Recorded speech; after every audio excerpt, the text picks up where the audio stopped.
empiezan a haber fichajes, empiezan a haber preguntas y hoy en A Bote Pronto respondemos a todas vuestras dudas sobre el mercado de fichajes. Bueno, Juan. Fichajes, compras, ventas, cesiones, porcentajes de jugadores, opción de compra, Cuántas cosas, cláusulas. Demasiadas. Here we go. ¿Serías buen director deportivo? No. Fatal.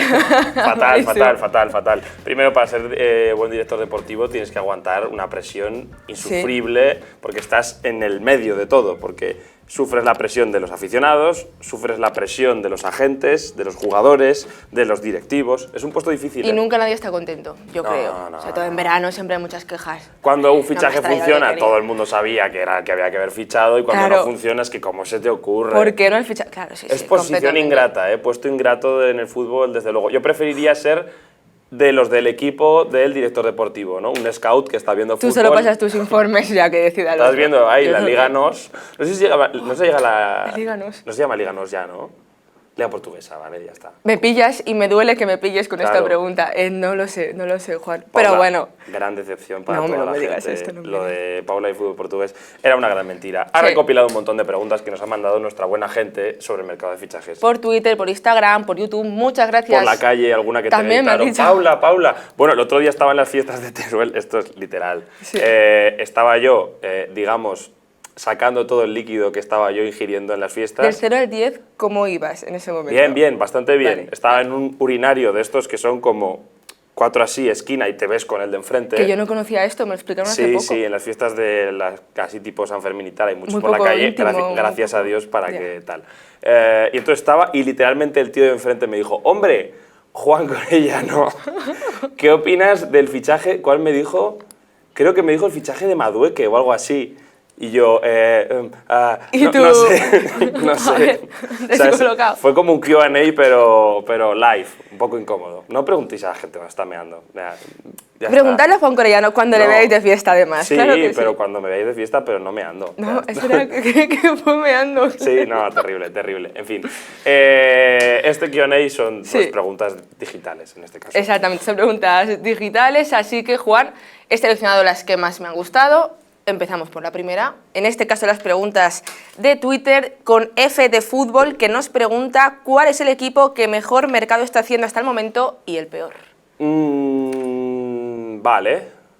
A mí me gusta mucho el mercado del Español. Me parece que está haciendo cosas rápido, con sentido, aprovechando buenas oportunidades de mercado, haciendo cosas que se esperaban ya, como por ejemplo lo de Roberto, pero otras que no tanto, como lo de Quique, reteniendo a futbolistas importantes en el equipo, como es el caso de Puado, asumiendo una marcha inevitable como era la de Joan y pasando páginas. O sea, yo creo que me gusta mucho el mercado del Español, sobre todo teniendo en cuenta los anteriores que había hecho el Español. Sí, y además porque se han movido muy rápido, es la misma sensación, han cerrado bloque, han continuado con Carlos Romero, Roberto, que eran todos los nombres, y luego además han traído a Terrach, que creo que siempre suma, en portería rápido cerraron a Mitrovic. Entonces, bueno, yo creo que es un mercado inteligente, que han cerrado bloque y que además han traído cosas nuevas. No es lo mismo que venga Alejo Beliza que venga Quique García. Claro, a mí me ha encantado mucho el del Español, me gusta y me llama la atención el del Atleti, me parece atrevido. Creo que hay varios que caían de cajón y otros que no esperábamos tanto, y creo que no se ha terminado todavía, o sea que me gusta porque es valiente, no veo a un Atleti que quiere ir a más,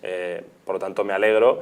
Me gusta el del Real Madrid por nivel, creo que ha fichado a futbolistas top mundiales en muchas posiciones. No tanto los precios que han cerrado por algunos futbolistas, que ahí me genera un poco más de dudas, pero bueno, yo creo que cuando eres el Madrid y la gente sabe que necesitas fichajes, pues te están esperando con la recortada detrás de la puerta y tienes que pagar un poco el pato. Pero me parecen mercados interesantes, y luego el resto creo que todavía hay mucho por hacer, ¿no? Y en el peor, ¿te mojas ahí? Mira, hay dos que no se han reforzado, que es Girona y Real Sociedad. Si cogemos de los que se han reforzado, yo diría que el Alavés. Creo que han tenido bajas sensibles como Quique García, por ejemplo, que luego tanto la dupla de centrales también está fuera prácticamente, y que lo que ha llegado hasta ahora me genera bastantes dudas. O sea, creo que tienen por el momento peor plantilla, que es verdad que queda un mercado bastante por delante, pero la experiencia la temporada pasada no fue buena y esta a mí de momento me deja dudas. Bueno, yo creo que el Alavés es la historia de varios veranos ya. Cambian mucho de plantilla pese a lograr la permanencia, ¿no? No buscan una continuidad.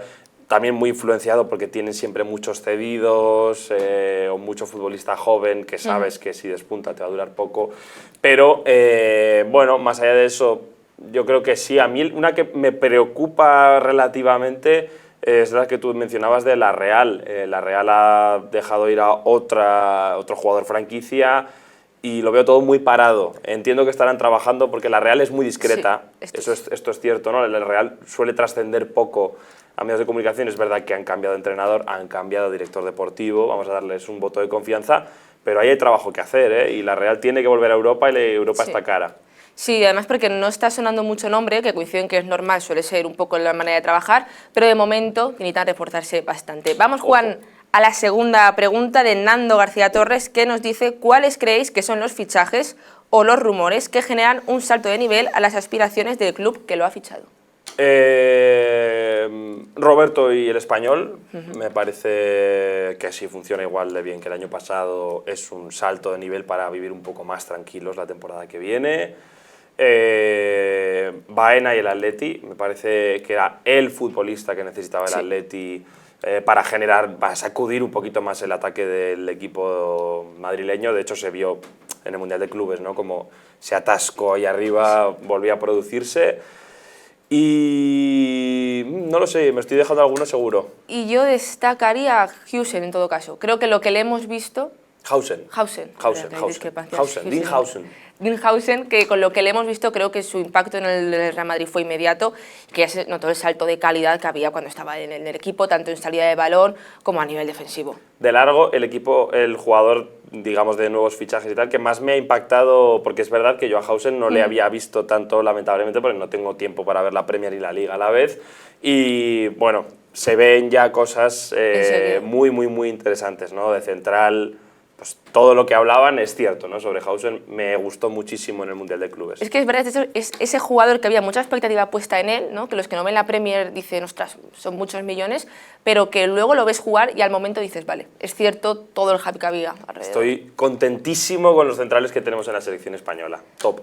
Es verdad, mucha competencia va a haber. Además, vamos a la siguiente pregunta. ¿Creen que el hecho, bueno, el nombre impronunciable, LNA 236? Parece una contraseña, ¿no? Exactamente. Un poquito de la contraseña de Gmail. Nos dicen, ¿creen que el hecho de obligar a los clubes de la Liga a poner una cláusula limita sus posibilidades de negocio? No les obliga a nadie, no les obliga a nadie. Las cláusulas son voluntarias, es un acuerdo contractual entre el jugador y el equipo. Las ponen como una medida de, normalmente, contentar al jugador para llegar a un término medio y que el jugador no se sienta de alguna manera en una cárcel, ¿no? Y que siempre van a tener que pasar por el club para negociar. Pongo un ejemplo muy claro, Nico Williams, que ha estado muy de moda. Nico Williams renueva con el Athletic estos últimos años, pero siempre dejando una cláusula baja, que es una forma de contentar a las dos partes. Si por el Athletic dependiese, no le pondrían cláusula y chispún. Claro. Pero Nico Williams no va a aceptar una renovación sin una cláusula porque quiere tener la seguridad de que si el día de mañana se le tuerce mucho en el Athletic, ya no está a gusto y se quiere marchar, un club que le quiera puede pagar potopom y lo tiene, ¿no? También vimos casos como el de Samo Morodion. Cláusulas muy bajas, que realmente eso es fruto de la presión de la gente y del futbolista. Que siempre pelea siempre pelea porque la cláusula sea lo más baja posible para tener una posible salida fácil y que no se estanque la situación, como hemos visto en tantos jugadores, de repente quiero salir del club, pero no hay manera porque mi club no quiere negociar con nadie.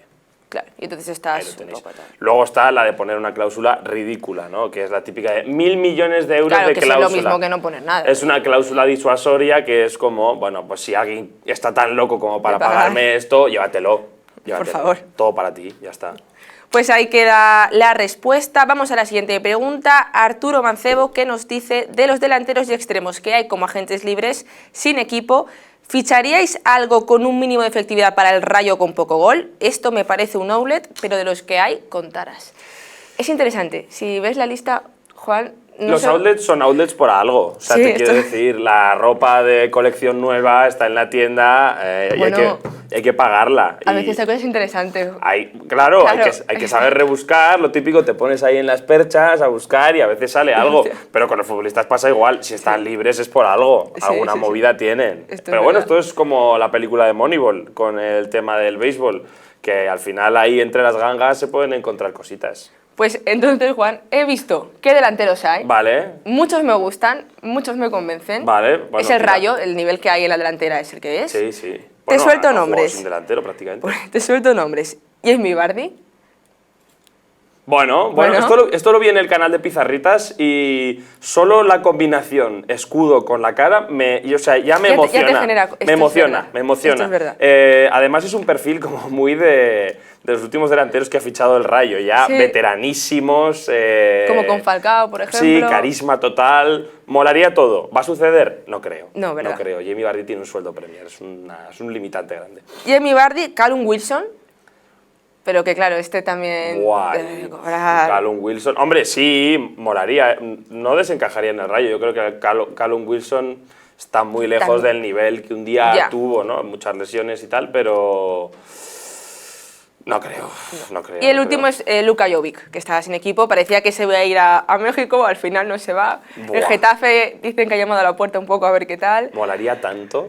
Oye, sí. Molaría tanto. Sí. Y de repente un hat-trick contra el Madrid en el Bernabéu, ¿no? Y todo el mundo escandalizado. De Solo este 3 tío. goles en la temporada, los 3 contra Los el tres Madrid. contra el Madrid en el Bernabéu. Eso va a ser. Oye, molaría mucho, pero el problema es, son delanteros que, oye, en su momento los tres Sí. han sido top, pero yo creo que a nivel salarial es la gran limitación que Sí. tiene el Se va a ir Rayo. RDT, que les va a liberar bastante salario, pero aún así Claro. no es el Rayo el club, Ay, precisamente. ¿dónde irá RDT?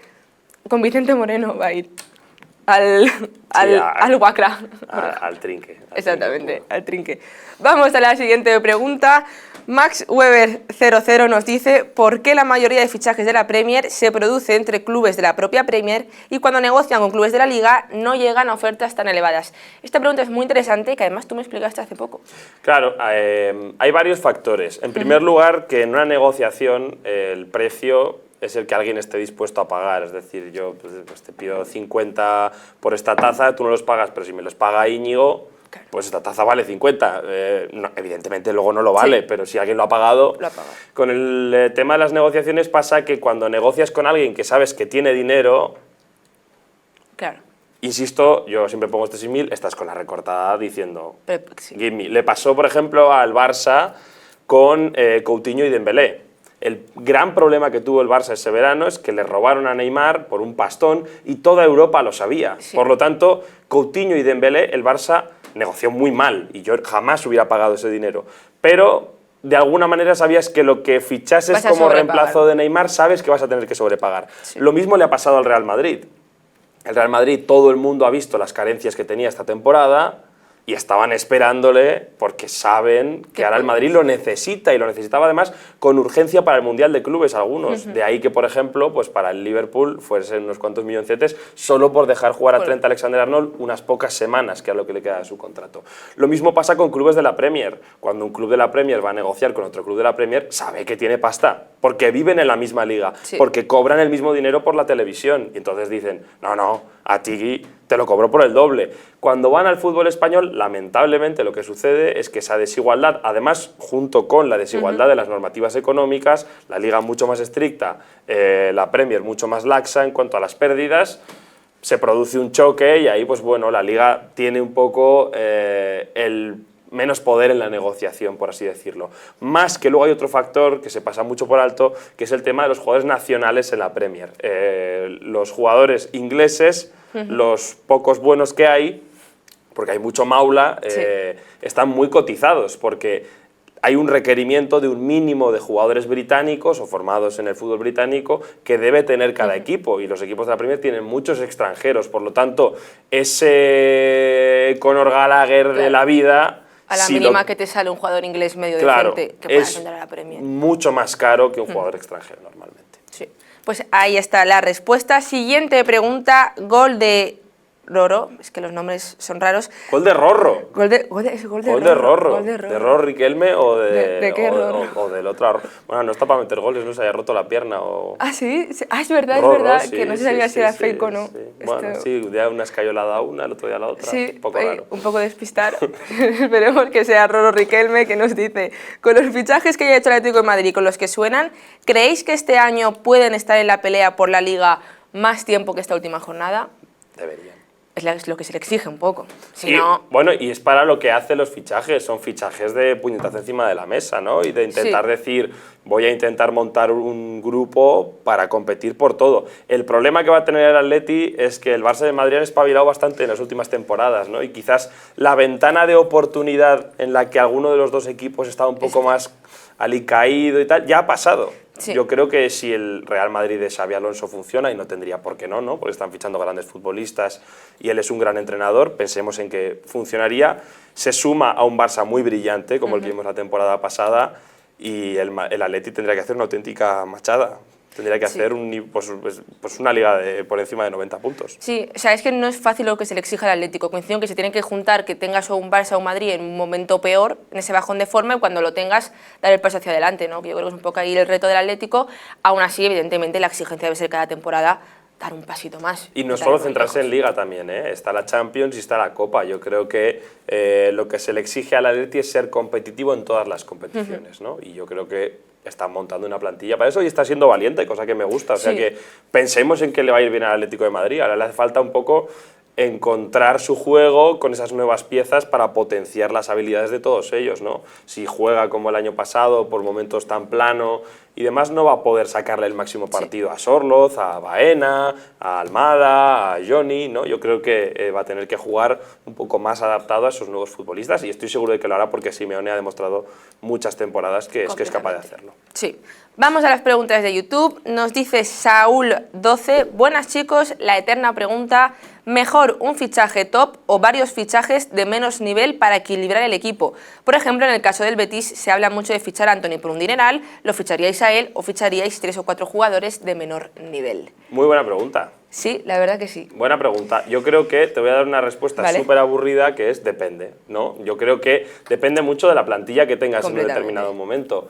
Al FC Barcelona, después de la temporada que hizo la temporada pasada, le hace falta reforzar muchísimas líneas o le hace falta, por ejemplo, un fichaje estrella. Yo no veía tan necesario el de Nico Williams, más allá de que es un talento generacional, ¿no? Y que si tienes la oportunidad y la puedes aprovechar, pues fantástico, vamos a por ello, ¿no? Pero puede sobrevivir sin un Nico Williams. Por ejemplo, en el caso del Barça, pues creo que, oye, 2 o 3 cositas en posiciones que le hacen falta, perfecto.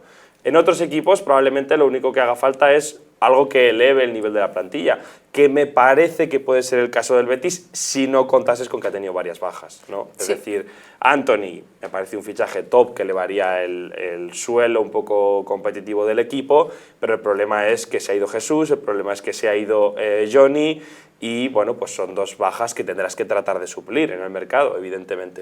Sí, yo coincido contigo, el ejemplo me parece el Getafe. La temporada pasada evidentemente era un equipo con muchas lagunas en muchas posiciones, que lo que tú necesitabas era reforzar el equipo porque prácticamente no podían ni cubrir lo básico, pero hace 2 temporadas, por ejemplo, vimos como Greenwood marcó las diferencias en un equipo como el Getafe, que era un jugador que evidentemente estaba muy por encima a nivel deportivo y rendimiento de lo que era el club y que ese salto y ese paso pues al Getafe le vino muy bien. Con Antonio es más de lo mismo, coincido. Se ha ido Johnny, se han ido muchos jugadores, tienes que priorizar. Claro, yo creo que la respuesta definitiva es normalmente 3 o 4 cositas mejor que un top, pero si se te presenta la oportunidad, muchas veces, aunque no necesariamente lo necesites, tienes que hacerlo. Sí. Tienes que hacerlo. Completamente. Nos dice Juanpa, hasta la fecha de los recién ascendidos, ¿cuál se ha reforzado mejor y a cuál han esquilmado más? Está... Bueno, yo creo que mejor el Levante, porque se ha movido rápido y bien, al parecer. Yo creo que está, sobre todo, tratando de aprovechar oportunidades de mercado que están dentro de su nivel y, sobre todo, operaciones interesantes, ¿no? Con, por ejemplo, opciones de futura compra muy altas, sorprendentes para un equipo que acaba de ascender, confiando en una posible permanencia, siendo agresivos. fichando futbolistas que quizás por términos económicos y que se me entienda podrían estar un poco por encima del nivel de un recién ascendido. Y yo creo que claramente es el que mejor de los tres y al que más han esquilmado, yo creo que probablemente es al Elche. Sí, al Elche yo creo porque, bueno, se han ido los dos Nicos, que eran jugadores importantes, y luego lo que ha llegado hasta ahora no hay muchas certezas, ¿no? Al final ha llegado Iturbe, el portero del Atlético, pero que está un poco por probar en Primera División, pero bueno, llega para poner más competencia en la portería. Luego Germán Valera y Leo Petrot, que es un defensor del San Etienne. Entonces, bueno, no ha habido mucho movimiento. En el Levante coincido, se han reforzado sobre todo priorizando esa línea defensiva, y luego tampoco ha tenido bajas muy relevantes, que yo creo que también para los equipos que ascienden es muy importante mantener el bloque, sobre todo. Pero de los tres, el que mejor tiene pinta a priori es el Levante, Oviedo y bueno... Ha llegado Rondón. Sí, bueno, sí, pero un poquito parado todo, no sí, lo sé. Y el Elche me preocupa el que más de los tres. Sí, a mí también. Vamos a la siguiente pregunta. José Herrera nos dice: el Villarreal debe fichar a dos delanteros jóvenes y de garantías para no pasar apuros en Champions. ¿Alguna sugerencia en la Liga? Que esto es lo complicado. A ver, de primeras, no sé si dos, ¿eh? A mí no me salen... Bueno, es que claro, tienes a Ayoce, tienes a Gerard, pero... Que la temporada pasada jugó muy poquito. Siempre con problemas físicos. Por lesiones, se ha ido Tierno Barri, buena atracada, nada que decir. Tiene dinero el Villarreal, tiene que moverse aún bastante. ¿Ves? Ahora todo el mundo sabe que tiene dinero el Villarreal, te la van a estar pidiendo.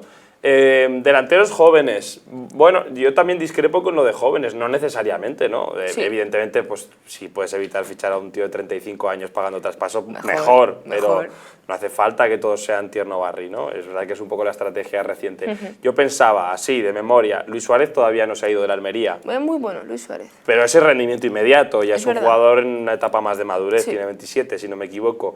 Fabio Silva. Sí, era otro fácil que... Es el que hemos colocado en todos los equipos. Era Juglai y Fabio Silva, los hemos ido colocando a todo el mundo, ¿no? Y al final de Fabio Silva no se escucha nada. Bueno, podría ser ese par. Se estaba hablando ahora mucho de Panicelli, pero claro, el Alavés ahora, con todo el dinero que tiene el Villarreal, quiere pedir los 20 millones de la cláusula, que es el que parece que está más cerca de cerrarse y por el que van a apostar. Sí, bueno, me parece una buena opción, y luego incluso puedes buscar otra que sea simplemente un refuerzo, más un jugador de rol secundario. Ahora, el Alavés, si se va Panicelli y se va Quique García, verte en la situación de tener que acertar con tus delanteros suele salir mal. Bueno, acertado, le han robado los últimos 4 o 5, o sea, es alucinante. El Alavés, los pobres, no han podido disfrutar ni de Sanadi, ni de Panicelli, prácticamente nada de Samu, de Quique sí, pero se ha acabado yendo.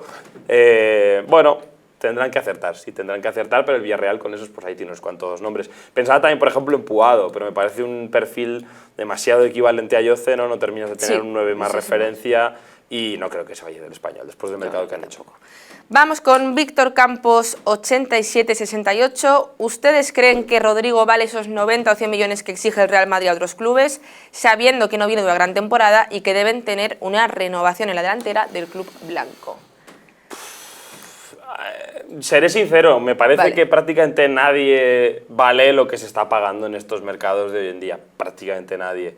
Hay algunos fichajes que me parecen más ajustados a precio de mercado, tipo Baena, me parece que el Atleti ha sacado un buen precio por él, y hay otros que me parecen bastante desorbitados. En el caso de Rodrigo me parece un poco inflado, inevitablemente, porque tiene bastantes componentes que elevan el precio. De hecho, hay un libro muy interesante que yo soy un pesado y lo recomiendo siempre, que se llama Soccernomics, que hace 1000 años que lo escribieron y sigue siendo muy cierto, sobre muchos sesgos que influyen en la economía del fútbol y en el mercado de fichajes. Cosas tontas, tipo, por ejemplo, que un futbolista sea rubio, hace que destaque más de cara a los ojeadores, y los rubios normalmente pues entren más por el ojo. Esto con números te explican cómo estadísticamente es así, ¿no? Pasa con muchas otras cosas. Típico jugador que lo peta en un mundial. Inevitablemente inflado el precio porque es un jugador que ha entrado mucho por el ojo a la gente y vas a sobrepagar por él. Y creo que Rodrigo, al ser un futbolista del Real Madrid y ser un futbolista brasileño, tiene ahí dos componentes que le hacen un poco...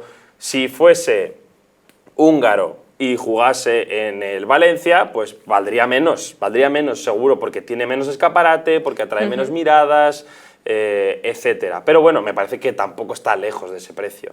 No, o sea, yo entiendo que el Real Madrid exija eso. O sea, lo que se está pidiendo por Gyökeres, que viene a hacer una muy buena temporada, es verdad, pero la Liga Portuguesa, quiero decir, es 75 millones prácticamente. Y tiene pinta de que lo van a pagar. Un equivalente más cercano. Luis Díaz, Wirtz, Isaac, por este tipo de futbolistas están pidiendo entre 100 y 120 millones de libras. Son futbolistas que evidentemente están en un momento de forma muy superior al de Rodrigo. Sí. Pero creo que Rodrigo vale la pena la oportunidad. Pero bueno, yo creo que ronda por ahí el precio de Rodrigo, ¿no? No veo que Rodrigo tenga sentido que valga 50 millones de euros, ¿no? Pues yo creo que son 70, 80, 90, bueno, probablemente 70 me parecería más ajustado a precio de mercado, pues quizás sí, pero está inflado, ya Sí, está, es lo completamente. Nos dice Nicolás Valdés Vázquez 3888, ¿qué opináis del mercado del Celta de Vigo? En mi opinión como aficionado, creo que está siendo un mercado positivo, pero que están tardando mucho en hacer fichajes importantes como el de Brian o el de un central. Los fichajes por ahora me parecen acertados, pero creo que hace falta reforzar bien las posiciones de los extremos, sobre todo ante la marcha de Fer. Un saludo, cracks. Bueno, yo creo que es un mercado un tanto parecido al del Betis, quizás, me recuerda también. Se han producido varias salidas que yo creo que no estaban sobre el papel, ¿no? Sobre todo Fer, y luego también yo creo que la de Starfelt, que creo que todavía no está confirmada, pero es inevitable. Han llegado clubes pagando un precio que no se podía rechazar, me da la sensación, y se han tenido que ir, ¿no? Y son algunas que no estaban sobre el papel. Entonces te ha cambiado el pie, ¿no? Porque yo creo que a partir de ahí el Celta es un equipo que maneja una realidad económica muy ajustada, y no iba a hacer grandes dispendios, ya lo había hecho por Jude Glah, están peleando todo lo que pueden por Borja Iglesias, a ver si pueden sacar ahí un acuerdo con el Betis de alguna manera, y es que tampoco creo que vayan a hacer grandes locuras. Lo que pasa es que ahora tienen la obligación de suplir la gente que se les ha ido. Sí, sobre todo en la zona ofensiva, yo creo, porque se ha marchado Alfons, se ha marchado Fer, has traído a Ferran, pero te sigue faltando un delantero. Yo creo que ahí necesitan 2 o 3 refuerzos al menos, sobre todo para la parte de arriba, y luego, claro, si sale Starfelt, necesitas un central. Se han movido rápido, es verdad, con Ferran Jutgla y con Ilais, pero bueno, yo creo que están pendientes también de dar más salidas, que es un tema pendiente siempre cada verano para el Celta, y de a ver quién llega. Sí, el Celta sobre todo ha tenido que quitarse mucho lastre en los últimos 2 o 3 mercados. Mucho futbolista que no querían porque habían sobrepagado, al que tenían con un sueldo más alto de lo deseado, y eso probablemente luego provoca austeridad, porque los tienes que dejar ir perdiendo dinero muchas veces, ¿no? Entonces yo creo que están ahí, y es verdad que necesitan algún ataque para no depender otra vez de un Yago Aspas que ya vimos la temporada pasada, que está para los minutos que están. Que había que regularlo. Vamos ya a las preguntas de Instagram. Escobar Carrascal nos dice, de lo que ha fichado el Getafe, ¿quién es el que más os gusta? Javi Muñoz, probablemente. Kiko Femenía y Neyu me encajan bien dentro de un Getafe, pero los veo más actores secundarios dentro de la película. Quizás Javi Muñoz puede ser el Terrats de la media temporada pasada. Sí, puede que sea para Bordalás, sí, el jugador que más pueda probar en distintos roles, que es un poco lo que es Javi Muñoz. En Las Palmas lo vimos, era un jugador más de estar en la base y se lo pedías, si quieres que esté más entre líneas puede estarlo, y luego puedes exigir también ese trabajo. Entonces creo que es el que más variantes le puede dar a Bordalás. Porque Neyu y Kiko Femenía creo que harán un buen papel en su posición, pero ya está claro para lo que vienen, ¿no? Neyu me parece un fichaje muy Getafe. Sí, completamente. Pero bueno, me parece, no lo habíamos mencionado, y me parece un mercado interesante para la realidad económica del Getafe, que es otro equipo que siempre vive con los números muy cuadrados, y me parece una realidad interesante a expensas de un futuro en el que ya sabéis que está la rumorología de que puede comprar Fenway Sports Group, que es el grupo del Liverpool, el Getafe, y a partir de ahí pues cambiaría mucho la película y el tipo de fichajes que hace el Getafe. Eso más alguna cosa que ha hecho típica de fichó a Da Vinci, un artista por otro lado, típico fichaje de divisiones inferiores como fue Koba, como fue que le Yeyu, salen bien y le funcionan, como fue Uche, pues bueno, creo que en su línea. Muy bien, el mercado del Getafe hasta ahora. Vamos a la última pregunta. Juan nos dice, Roman Guesa ¿Cómo es más difícil mejorar un equipo con fichajes, en un grande con dinero o peor equipo y con menos cash? A ver, yo creo que el reto siempre es peor equipo y menos cash, que a ver qué fichas. Pero por una cosa en la que muchas veces no reparamos.